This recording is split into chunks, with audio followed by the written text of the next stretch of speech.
Happy Thursday, Lakeway family, and welcome back to Lakeway Daily. I'm recording this on Wednesday afternoon. I just got back from the church because Wednesdays are now Sundays.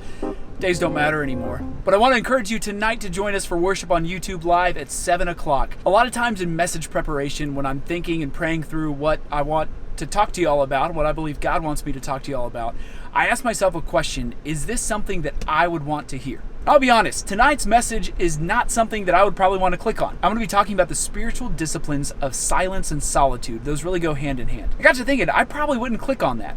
And then I started to ask the question, well, why wouldn't I? Why isn't that something that I would want to learn about? I think the reason for me, and maybe for you as well, I actually learned from my daughter this week. I think when we think about silence and solitude, a lot of us don't see that as something good, something positive, something that we should run towards, a place of strength. But instead we see it as a punishment. Earlier in the week, Grayson, our 2.5-year-old, reminded us that she was 2.5 years old. I think it was not even 8:30 in the morning yet, and she had already thrown multiple tantrums because we didn't give her cookies for breakfast. We're terrible parents, what can we say? She was just being a total pill. And so what did we do? We did what parents have been doing for a long time. We gave her silence and solitude in the form of timeout.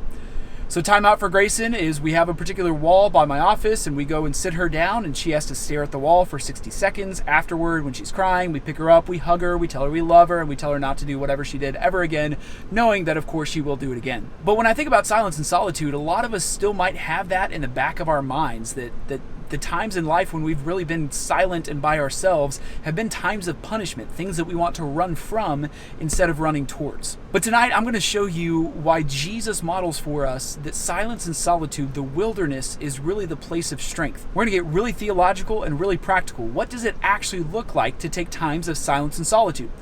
So I just practiced one of those, and I'll be honest, it was really difficult. I have about a 90-second drive from the church to my driveway, which is where I'm at right now.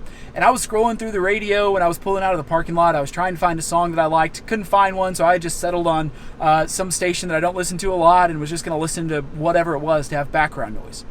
Then I reminded myself, oh, I just taught about silence and solitude. Why don't I practice that? So I took what I'm going to talk about in the message tonight called a minute retreat, and I just turned the radio off.